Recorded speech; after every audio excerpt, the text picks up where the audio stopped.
You know that moment when your entire life shifts in the space of a breath? Not a storm, not a scandal, just one cold sentence, dropped like a glass on a tile floor. That was the moment I realized loyalty. Years of late nights, missed birthdays, and sacrificed relationships. None of it mattered. Not when someone in a crisp designer suit decides you are just legacy clutter. My name is Elena Rivers. I am 38 years old, born and raised in St. Louis, Missouri, now living in Brooklyn. I am the founder and CEO of Rivenco Strategies, an independent aerospace consultancy. But before all that, I was senior strategy director at Nexora Integrated Systems, a firm that used to think it was invincible. That belief lasted right up until the day they fired me, minutes before I was about to close a $2.6 billion deal. And 8 minutes after that, the real chaos began. Last Tuesday started like any other high-stakes day at Nexora. Early coffee, security badge scan, a few polite smiles with execs I did not trust, and then a long walk to the glass conference room on the 42nd floor. I had spent months preparing for this satellite licensing deal with Orcatech, a Finnish space research firm with tech 5 years ahead of anything in our hemisphere. This was the kind of contract that could secure Nexora's future for the next decade. I had every clause in my head. I had coached the engineers, the translators, even the lighting guy for the virtual signing. I had built this thing from scratch. As I pulled out my stylus to sign the first page, a soft ding vibrated on my wrist. Calendar alert. One word. Immediate. Subject line, Human Resources Zoom. Now, I do not know about you, but when someone interrupts a billion-dollar contract negotiation with an HR meeting that starts now, your instincts start screaming. Mine did. I excused myself with a tight smile, stepped into the adjacent hallway and tapped into the Zoom link on my phone, and there he was, Brandon Rixley, Chief Transformation Officer, freshly hired, 41 years old, former luxury fashion exec turned tech disruptor with the emotional depth of a cocktail napkin. He flashed me a grin like he was greeting a customer, not dismantling a career. Elena, he said smoothly, your role has been identified as part of our structural simplification initiative. Legacy roles like yours are being sunset. Thank you for your contributions. And before I could respond, before I could even laugh in disbelief, the screen went black. No warning, no exit package pitch, no questions asked. Just gone. I stood there in that hallway, staring at my reflection in the glass door, surrounded by a meeting room filled with international partners waiting to sign a deal I had built from the ground up. I had never been so humiliated in my life. And here is the part that still burns. They thought they could erase me like a line of bad code. But what they did not realize, what Brandon definitely did not realize, was that this particular line of code had been holding the system together. Do you know how many systems I built for Nexora? How many hidden safeguards, embedded protocols, buried logic trees?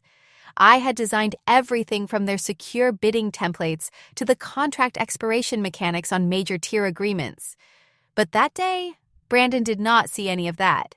He just saw a woman who had been there too long, who knew too much, and did not fit the new vision board he was pitching to investors. I was not wearing his brand of sleek, empty confidence. I was not a cocktail hour whisperer. I was substance, and substance threatened style. As I walked back into the meeting room, my face neutral and my palms ice cold, I already knew I was not going to say a word about the clause. I had implemented it 5 years ago after a forgery incident almost cost us a Navy contract. It was a kill switch, quiet, invisible, activated only when a key signatory was removed without proper protocol. Deals over a certain threshold, over $1.5 billion, would dissolve within minutes. And guess whose signature was still required on the CoreVex architecture deal Brandon had just fast-tracked? Mine. I will be honest with you. I was not out for revenge. I did not send a single message. I did not warn them. I simply walked out of the building I had once considered a second home. I did not need to scream. I did not need to fight.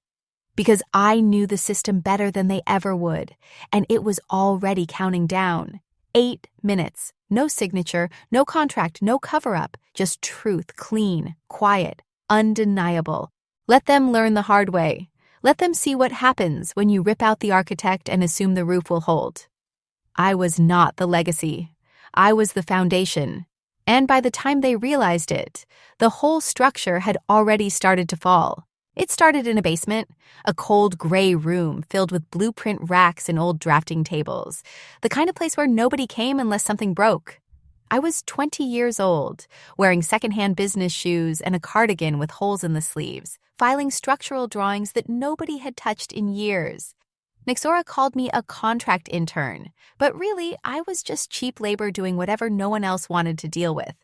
My mom was working upstairs in the same building, cleaning offices after her night shifts at the hospital. We would ride the same city bus home sometimes, her hands raw from scrubbing floors, mine stained with ink and dust. She used to tell me, "You do not have to stay where you start, Elena, but you better know your way around it." At night, after the other interns left, I stayed late. I would sneak into empty conference rooms, pull old legal binders off the shelf, and read them like they were novels, pages and pages of contract language, dispute clauses, supply chain amendments. I was fascinated by how words could control billions of dollars if you strung them together in the right order. That was when I first realized I wanted to work in strategy, not just read about it. I wanted to be in the room where the deals were made, not the hallway where the coffee was delivered.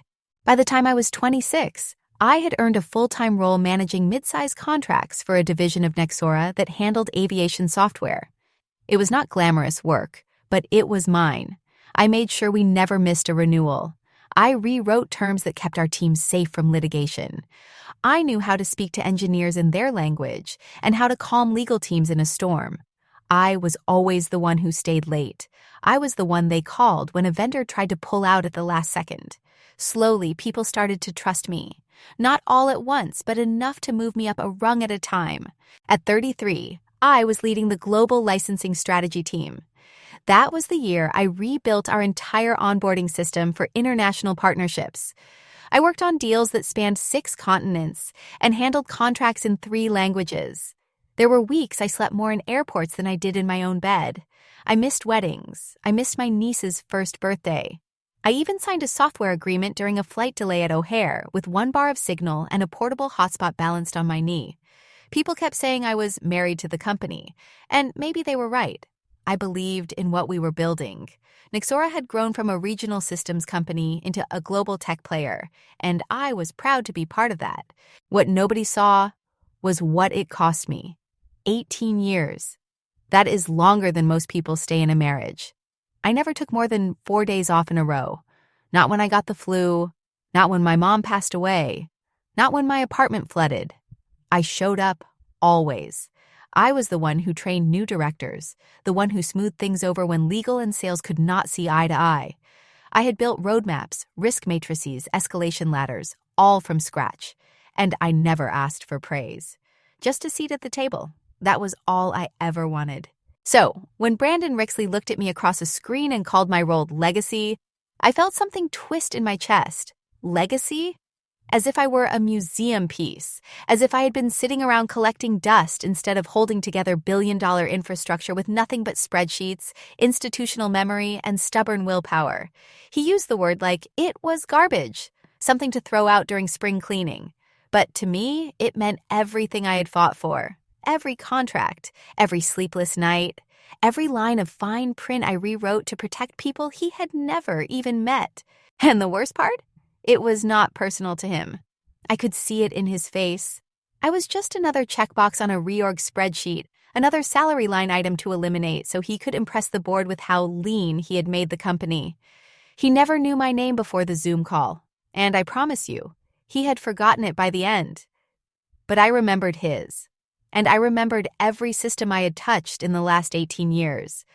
I knew what was connected to what, who depended on whom, and where the cracks would form when the wrong hands tried to run the machine without the one person who still knew how it worked.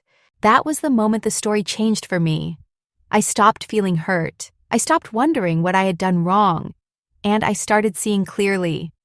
I did not belong to Nexora anymore. They had let go of the woman who knew where all the wiring was buried. Now they were flying blind, and somewhere deep in their own systems, a quiet fuse was already burning. There is a kind of mistake you only make once in your career. For me, it happened 9 years ago, when a junior associate in our offshore division forged an executive signature to push through a military logistics contract with a tight deadline. On paper, it looked clean. The right names, the right dates, the correct company seal. But something felt off. I noticed a subtle inconsistency in the approval timestamp, just a few minutes too soon compared to the preceding chain. That tiny red flag saved Nexora from a scandal that could have shattered our government relationships overnight. We were one audit away from federal blacklisting. That was the moment I realized something critical. Trust in a digital environment is not just about strong passwords and verified logins. It is about traceability. It is about building systems that assume failure and prepare for it before it happens. After that incident, I met with our head of legal and proposed a structural safeguard that would not rely on human oversight. We spent 5 months designing it quietly. No memos, no internal announcements, no corporate training modules. Just a clause. A single, deeply embedded protocol that would lie dormant until the conditions triggered it. We named it Protocol K8, K for keyholder, 8 for the window of time. 8 minutes. That was all it took. If a core signatory's digital token was removed or corrupted in any way, and if the agreement exceeded $1.5 billion, K8 would quietly invalidate the contract. No alarms, no email alerts, just expiration. The system would treat it as if the deal never existed. To make it work, we encrypted the token signatures into a modular checksum layer that interfaced with our core contract database. Each executive signatory had a unique digital imprint, mine included. If that signature was absent, altered, or forcefully overridden without back-end authorization, the checksum would fail. And once the checksum failed, the system would begin an irreversible countdown. 8 minutes. That was the window. Enough time to correct an error, not enough time to bypass the protection. I never told anyone outside of legal and 2 systems architects. We did not need signatures on the clause itself because it was part of the template framework, built into a line item that appeared innocuous to non-technical readers. It was surrounded by standard indemnity language, hidden in plain sight. The idea was simple. If someone ever tried to cut corners, if someone ever thought they were bigger than the structure would collapse under them. Years passed. No one ever noticed it. K8 never triggered. Most people forgot it even existed. If they ever knew at all. But I never forgot. I made sure it remained active through every contract system update. I tested it once a year using sandbox environments and dummy credentials. It was my safety net, even if no one else knew it was there. I did not put it in place because I expected betrayal. I put it there because I knew how quickly competence gets replaced with confidence when titles change hands. Fast forward to this year, Brandon Rixley came storming into Nexora like a man with a stopwatch and a podcast sponsorship. He wanted efficiency. He wanted contract acceleration. He hated how long due diligence took. Within his first 60 days, he approved a sweeping update to our governance workflow that removed 2 layers of review and centralized executive sign-off under his own title. I watched it happen, and I said nothing. Because I knew something he did not. Brandon never bothered to ask why certain templates were structured the way they were. He saw legacy systems as dead weight. He called them friction points in a board meeting. What he did not realize was that K8 lived inside the very templates he signed off on streamlining. He thought he was cutting fat, but he was severing arteries. And the best part, he signed the update memo himself digitally. His token was the final approval required to keep K8 active. That was the moment I knew if he ever tried to remove me, the system would remove the deal. There is something poetic about building a trap you hope never gets used. I did not create K8 because I wanted it to trigger.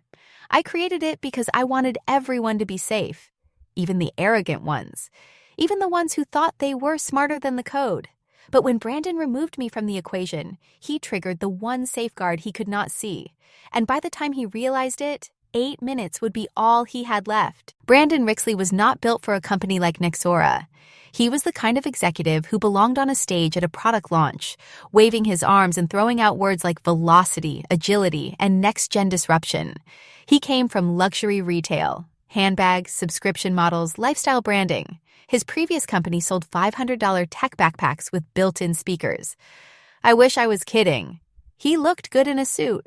I will give him that. Always tailored, always sleek. But every time he opened his mouth, it was clear he had no idea how Nexora's core business actually worked.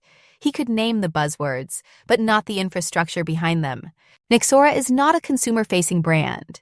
We built secure architecture for aerospace contracts, embedded defense software, and satellite licensing frameworks that took years to negotiate. We dealt with governments, research labs, and multi-agency coalitions. One missing clause or invalid term, and the whole project could collapse. But to Brandon, it was all just dead weight.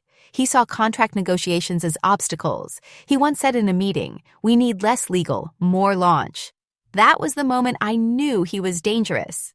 Not because he was cruel, because he was careless. And carelessness in our industry is not just risky.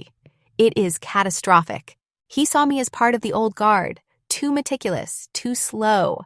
I was the kind of leader who read every paragraph before signing, who challenged vague vendor language and flagged minor translation errors. He called that drag. I called it doing my job. But Brandon did not want checks and balances. He wanted speed and flash. And I did not fit that mold. So when he pushed me out, it was not personal. It was strategic. Or at least, he thought it was. He wanted a clean runway for his vision. He just forgot to check whether the engines were wired to the right controls. After I was removed, Brandon did not waste a second.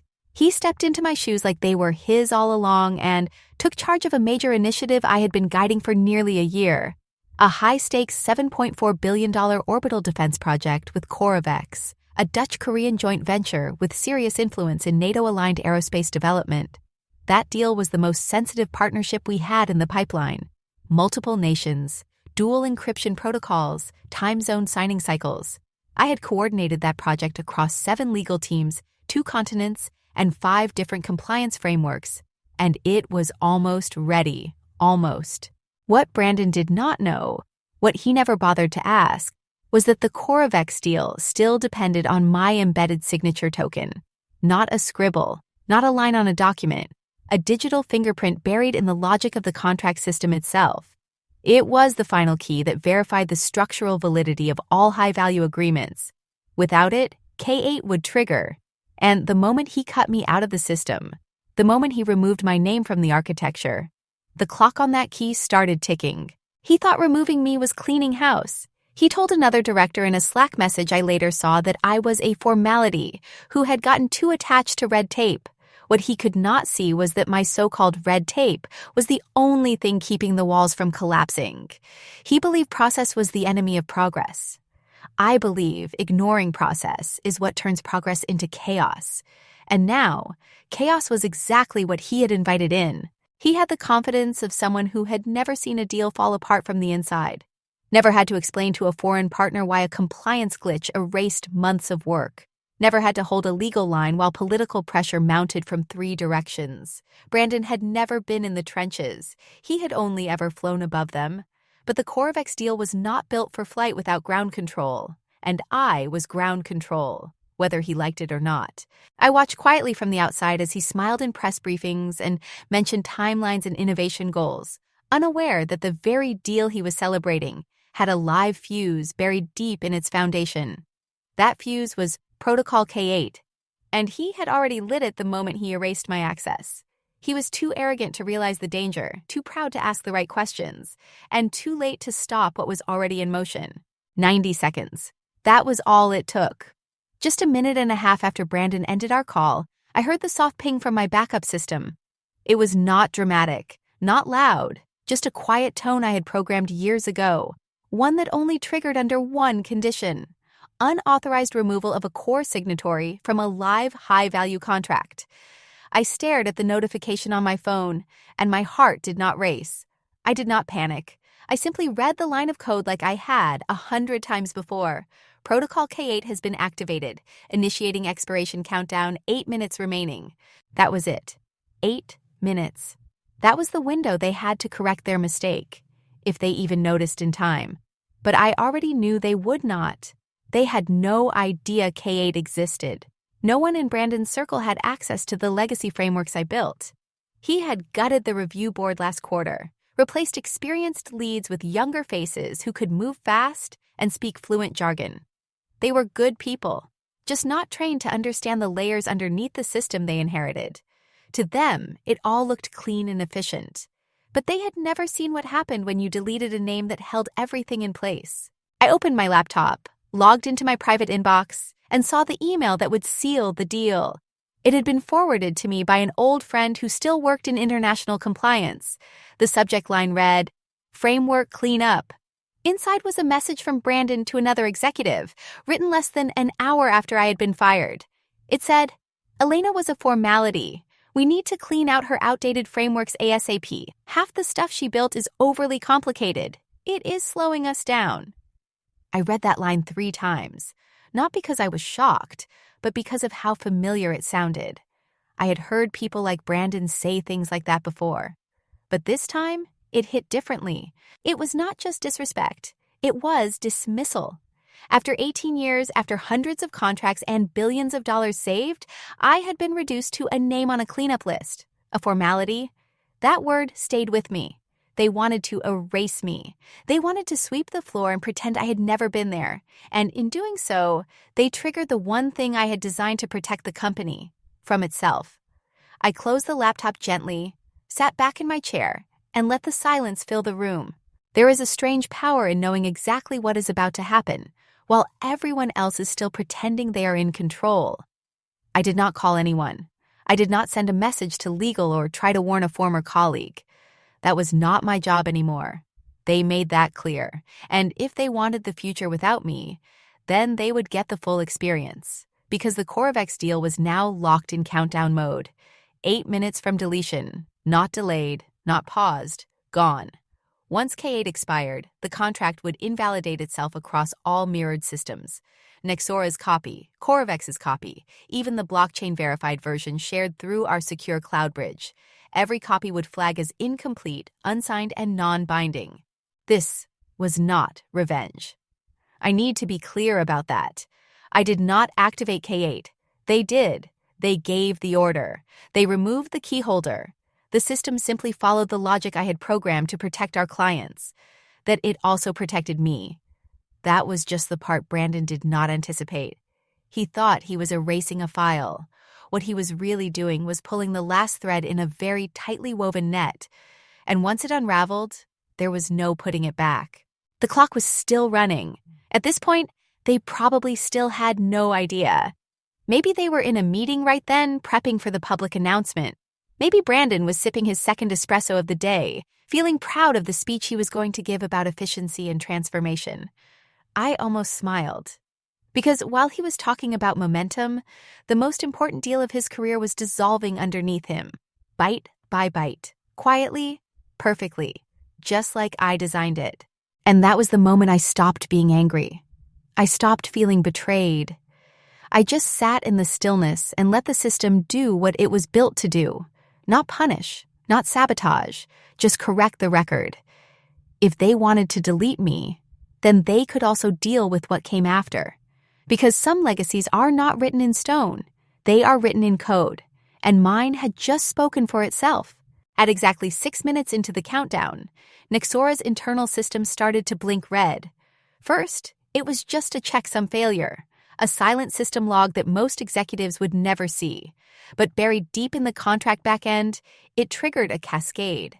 The CoreVex agreement was designed to require 2 forms of validation, manual signature and encrypted identity token verification.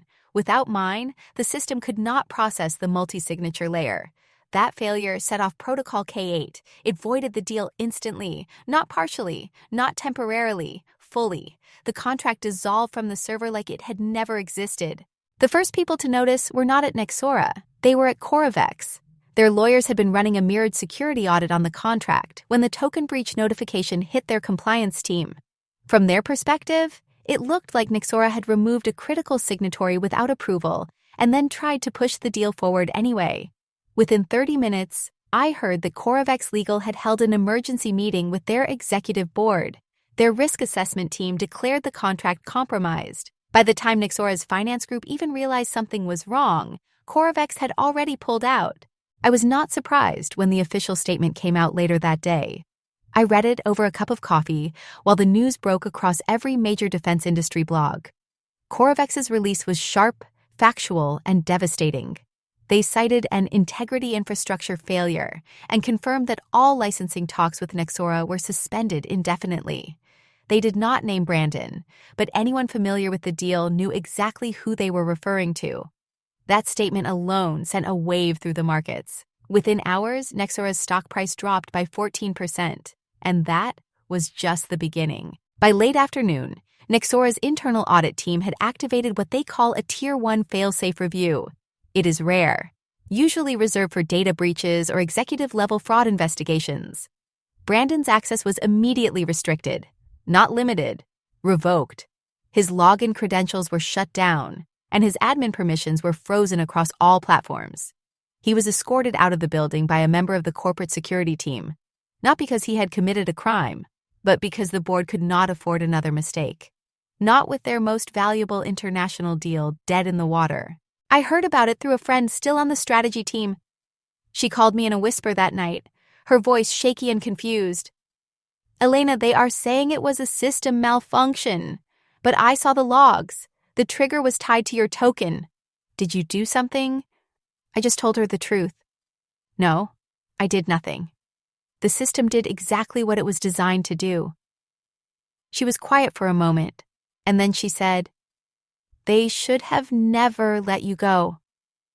I thanked her and hung up. There was no satisfaction in watching the chaos unfold, no joy in seeing a company I once loved unravel in public. I had worked too hard for that place. I had given it too much. But I also knew this had to happen. Nexora needed to understand that speed without structure is not transformation. It is destruction. They replaced strategy with slogans. They traded institutional knowledge for shiny leadership, and they paid the price for it, in full, with interest. By the end of the day, the executive board had called an emergency session. Investors were demanding answers. Brandon's email signature had already been removed from internal correspondence. His office was cleared out by morning. Not a single public comment came from him, not even a denial, just silence. A career built on visibility, gone in less than 12 hours. It was not because someone sabotaged him. It was because he never thought to learn what was under the surface. He underestimated the systems. He underestimated the role of caution. And most of all, he underestimated me. That was the real failure, not the deal, not the token. It was the arrogance, the belief that you could erase someone who built the foundation and expect the building to stand. Brandon was not the first to make that mistake, but he might be the loudest example of what happens when you remove the wrong person and trust the architecture to hold. Because architecture only works if you respect the blueprint. And I was the blueprint. They just did not know it until it was far too late. The board at Nexora went into full panic mode the next morning. They scrambled to contain what they called an internal governance breach, but it was clear from the outside that this was much more than just a paperwork glitch. A $7.4 billion defense contract had evaporated. The company's integrity was now being questioned by every major stakeholder. By noon that day, they announced a full-scale compliance audit. External counsel was brought in. Legal teams were put on round-the-clock review. What they were really doing, of course, was damage control, trying to figure out how deep Brandon's mistakes ran and how much of it they could pin on system error. 3 days later, Brandon resigned, not in disgrace, not with any public accountability. His exit memo cited ongoing health concerns and a need to focus on family. It was the corporate version of a shrug. He had vanished from internal directories and scrubbed his LinkedIn bio within hours. I watched it unfold from my small apartment in Brooklyn, sipping ginger tea on my worn-out couch. There were no calls from Nexora, not from legal, not from HR, not even a form letter from the people team. After 18 years, they did not have a single word to say to me. But while Nexora was busy spiraling, my inbox was doing something strange.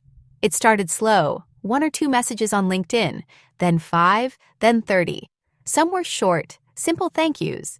Others were long notes spilling with frustration and respect. A senior engineer from Coravex wrote, "You saved us from signing our names to a sinking ship." A former vendor told me he had always admired how I handled negotiations. But the one that caught my attention came from a UN technology advisor based in Geneva. She said she had followed the CoreVex incident closely and asked if I would be open to consulting on ethical frameworks for digital infrastructure. I stared at that message for a long time. There was something surreal about it all.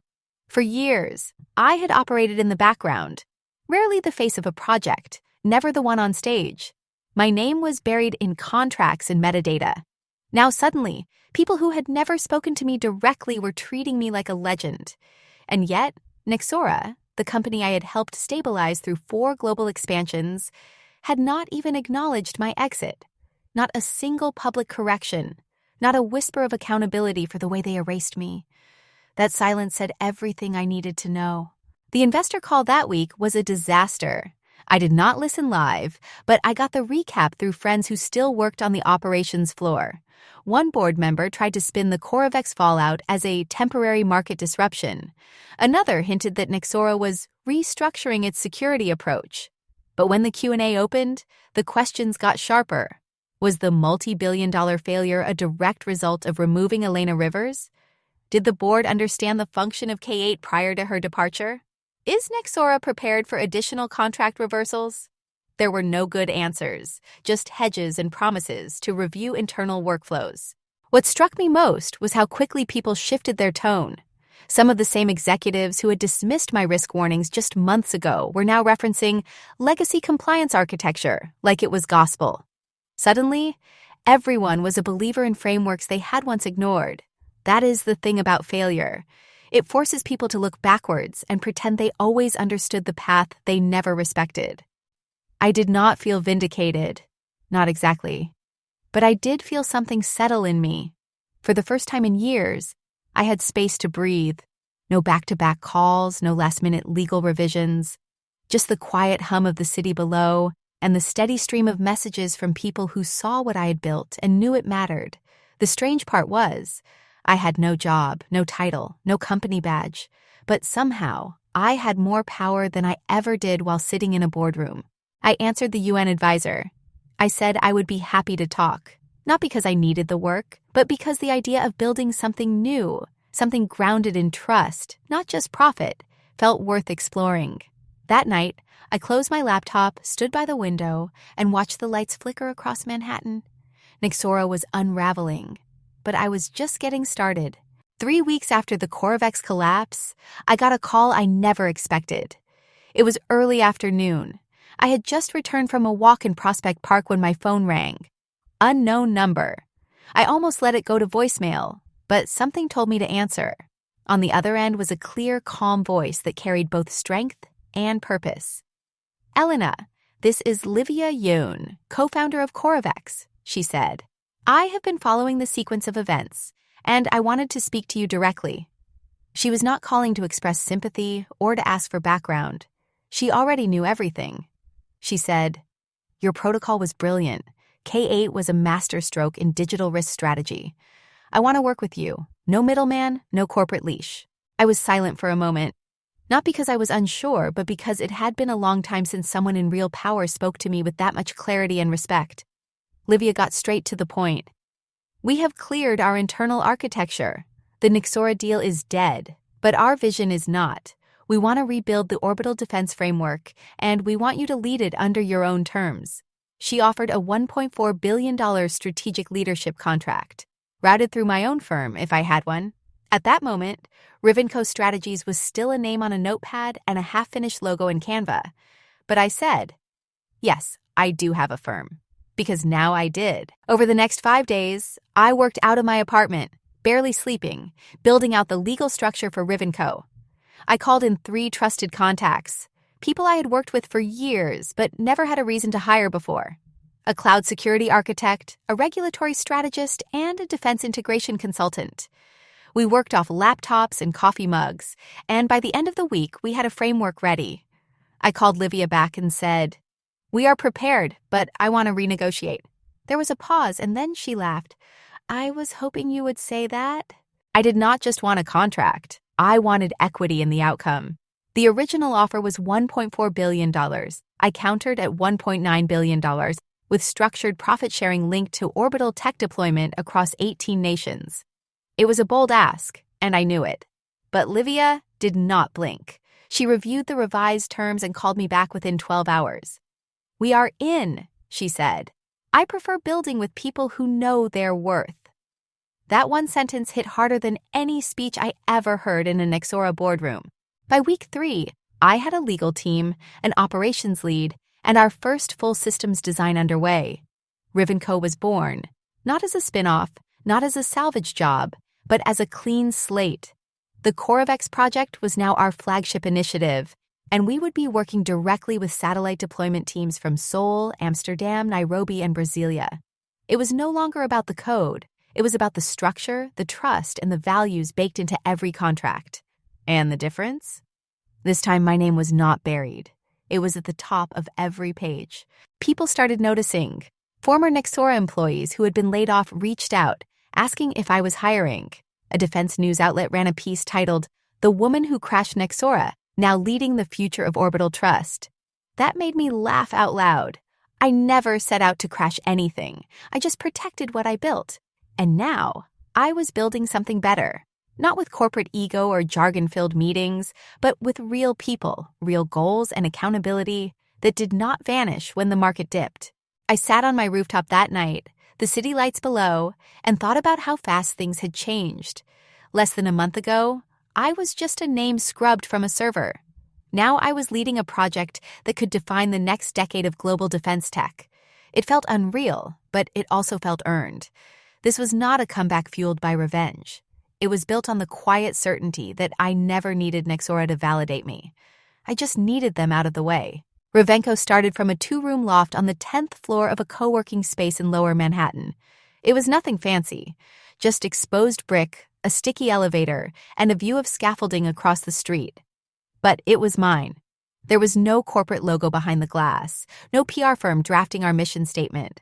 Just 5 people, laptops, and the grit to build something smarter than the mess I had left behind. We went lean on purpose. Every hire was deliberate, every process intentional. No one talked in circles. No one used words like synergy or disruption. We got to work. The CoreVex rebuild took 6 months. We tore out every brittle system Nexora had touched and started fresh.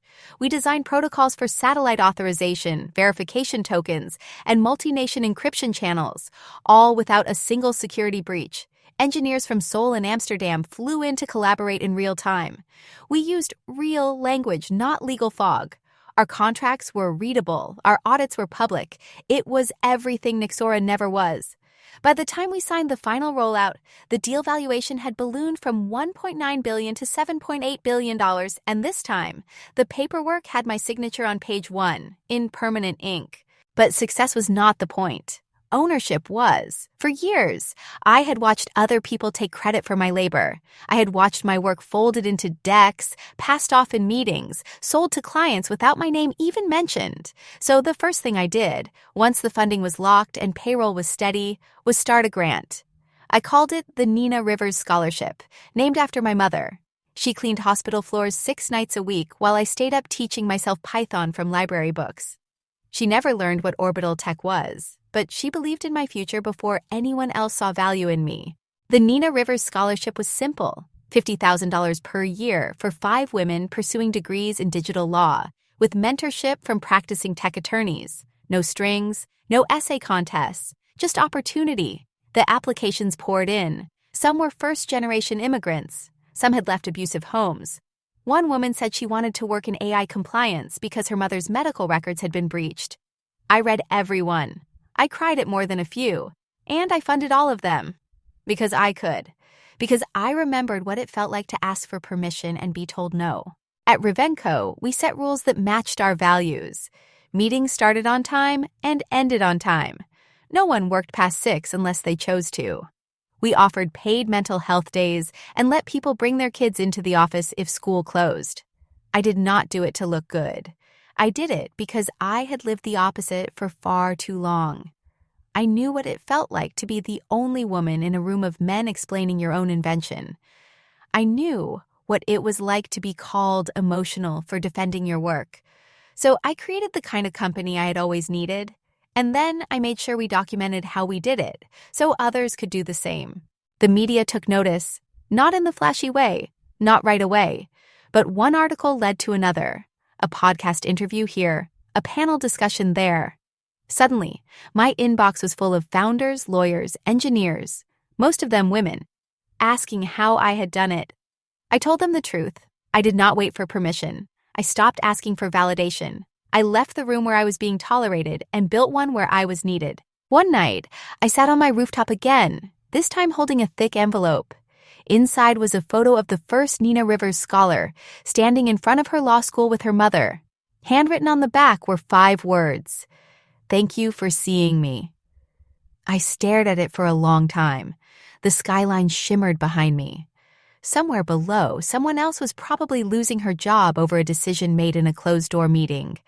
But up here, above it all, I had built something that would outlive revenge, something with roots, something with my name on it, my name, my rules. I never filed a complaint. No press interviews, no tell-all expose. I did not need to. I let the facts stand. The CoreVex deal collapsed on Nexora's watch. The audit revealed negligence. Brandon resigned under the weight of his own ignorance, cloaked behind the phrase health-related reasons. After that, the headlines moved on, like they always do. A few op-eds speculated, but none named me. Nexora limped forward with a gutted executive team and a pile of NDA-bound severance checks. Publicly, they said they were realigning for future innovation. Privately, the damage had already settled in. But people in the industry knew. They always know. It started with a quiet LinkedIn message from someone at a tech ethics firm in Geneva. Then came an invitation to speak at a closed-door forum on satellite protocol oversight. I said no to both, not because I was bitter, but because I was busy building something better. Within months, recruiters who once ignored my resume started reaching out weekly. Some apologized. Some pretended they had not ghosted me 2 years earlier. I did not hold grudges. I just did not reply. I did not have to chase recognition. It found me on its own. One morning, a Nexora board member emailed me directly. The message was short. It read, "I regret how things ended. I hope you are thriving." I stared at it for a full minute before deleting it. No reply, no second thoughts. That was the difference now. I did not need closure. I had already written the final chapter. Their silence after my exit was meant to erase me. But instead, it became a spotlight. The absence of their apology was louder than any statement they could have made, and the world listened to that quiet far more than their spin. I did not get revenge. Not in the way people expect. I did not leak documents. I did not take them to court. I just designed a system of truth. Wrote it there into every line of code, every policy, every clause in every contract. And when they broke it, I walked away. That was the power they never understood. They thought control came from titles and stock options, but real leverage comes from being the architect of what they rely on. When I left, their foundation cracked. When they ignored the warning signs, it collapsed. I never raised my voice, but my silence? That echoed in every corner of their fallout. Now, when I walk into a conference or a boardroom, people remember. Not just what happened, but how I handled it. With precision, with composure. No theatrics, no bitterness, just facts and results. And the rarest thing in tech, integrity. Young women in law and cybersecurity send me messages now. They tell me they watched what happened, that it gave them courage. Some say they left toxic firms because they saw that silence does not mean defeat. Others say they are building new platforms, using the same principles I embedded into Rivenco. That is the legacy I care about. Not the collapse of Nexora, but the rise of what came after. Sometimes I sit on my fire escape with a cup of tea and watch the lights of Manhattan blink on one by one. I think about all the rooms I used to sit in, second-guessing myself. All the emails I wrote and rewrote, trying to sound less assertive. All the times I gave away credit just to keep the peace. Those days are gone. Now I speak when it matters. And when it does not, I let the silence speak for me. It is cleaner, sharper, final. Because in the end, the best kind of justice is not loud. It is not messy or vengeful. It is quiet. It is strategic. It is walking away with your name intact, your work respected, and your values unchanged. It is letting them think they won, until the systems they mishandled implode without warning, until they see your name on a headline, not tied to a scandal, but to a breakthrough. And by then, it is too late to rewrite the story. Let the silence speak. Let it close the door they slam behind you. And let them hear the sound of everything they lost, burning quietly behind glass from the outside.